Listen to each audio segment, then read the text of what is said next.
ಹಾಲಿನ ದರವನ್ನು ನಾವು ಹೆಚ್ಚಳ ಮಾಡಿಲ್ಲ ಮತ್ತೆ ಸ್ಪಷ್ಟನೆ ಕೊಟ್ಟಿದ್ದಾರೆ ಸಿಎಂ ಸಿದ್ದರಾಮಯ್ಯ ಅವರು. ನಾವೆಲ್ಲರಿ ಹಾಲಿನ ಬೆಲೆ ಜಾಸ್ತಿ ಮಾಡಿದ್ದೀವಿ, ಹಾಲಿನ ಉತ್ಪಾದನೆ ಜಾಸ್ತಿ ಆಗಿಬಿಟ್ಟಿದೆ, ನಾವು ವಾಪಸ್ ಅದನ್ನು ಮೋರಿಗೆ ಸುರಿಯೋಕ್ಕಾಗಲ್ಲ.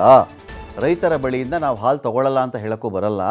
ಅದಕ್ಕೆ ನಾವೇನು ಮಾಡಿದ್ದೀವಿ, ಜಾಸ್ತಿ ಹಾಲು ಕೊಡ್ತಾ ಇದ್ದೀವಿ. ಆ ಹೆಚ್ಚುವರಿ ಹಾಲು ಏನಿದೆಯೋ ಅದಕ್ಕೆ ಮಾತ್ರ ಬೆಲೆ ತೊಗೋತಾ ಇದ್ದೀವಿ ವಿನಃ ನಾವು ಹಾಲಿನ ಬೆಲೆ ಜಾಸ್ತಿ ಮಾಡಿಲ್ಲ ಅಂಥೇಳಿ ಮುಖ್ಯಮಂತ್ರಿಗಳ ಸಮರ್ಥನೆ. ಏನು, ಒಂದು ಪ್ಯಾಕೆಟ್ಗೆ 50 ml, ಅರ್ಧ ಲೀಟ್ರ್ ಪ್ಯಾಕೆಟ್ ಇದ್ದಂಥ ಜಾಗದಲ್ಲಿ 550 ml ಹಾಲು ನಾವು ನಿಮಗೆ ಕೊಡ್ತೀವಿ.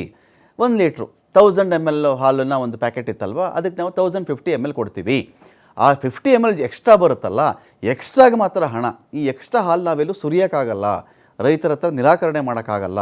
ಆ ಕಾರಣಕ್ಕೆ ಏನಾಗಿದೆ, ಎಕ್ಸ್ಟ್ರಾ ಹಾಲು ಏನಿದೆಯೋ ಅದಕ್ಕೆ ಬೆಲೆ ಫಿಕ್ಸ್ ಮಾಡಿದ್ದೀವಿ ಹೊರತು ನಾವು ಬೆಲೆ ಜಾಸ್ತಿನೇ ಮಾಡಿಲ್ಲ ಅಂತ ಬೆಂಗಳೂರಲ್ಲಿ ಸಿಎಂ ಸಿದ್ದರಾಮಯ್ಯ ಅವರು ಸ್ಪಷ್ಟನೆ ಕೊಟ್ಟಿದ್ದಾರೆ. KMF ಉಳ್ಕೊಂಡ್ರೇ ಅಪ್ಪ ರೈತರು ಉಳಿಯೋದು ಅಂತ DCM DK ಶಿವಕುಮಾರ್ ಹೇಳಿದ್ದಾರೆ. ಹಾಲಿನ ರೇಟು ಹೆಚ್ಚಾಗಿಲ್ಲ. I am repeating it. ಹಾಲು ಹೋದ ವರ್ಷ ಇದೇ ಸಂದರ್ಭದಲ್ಲಿ 90 ಲಕ್ಷ ಲೀಟರ್ ಇತ್ತು.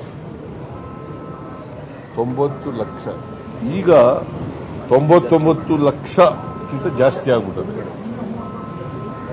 99 ಲಕ್ಷ. ಈಗ ನಾವು ರೈತರಿಗೆ ಹಾಲು ತಗೋಬೇಕಲ್ಲ,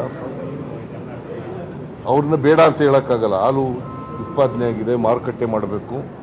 ಅದಕ್ಕೋಸ್ಕರ ಬಾಟ್ಲಲ್ಲಿ 500 ನೋಡಿ, ಇದರಿಂದ ಅರ್ಥ ಆಯ್ತು ಬಿಜೆಪಿಯವರು ಎಲ್ಲ ರೈತರ ವಿರೋಧಿಗಳು ಅಂತ. ಏನು 2 ರೂಪಾಯಿ ಜಾಸ್ತಿ ಆಗಿದೆ ಅದೆಲ್ಲ ರೈತರಿಗೆ ತಲುಪ್ತದೆ. ರೈತರು ಎಷ್ಟು ಕಷ್ಟದಲ್ಲಿದ್ದಾರೆ, ಎಷ್ಟು ಸಂಕಟದಲ್ಲಿದ್ದಾರೆ, ಎಷ್ಟು ಯಾರು ಹೇಳಿದ್ರಿ? ಎಲ್ಲ KMF ಅಂತಂದ್ರೆ ರೈತರ ಒಕ್ಕೂಟ. KMF ಅಧ್ಯಕ್ಷರಲ್ಲ, ಎಲ್ಲರಿಗೂ ಕೂಡ ಏನು 5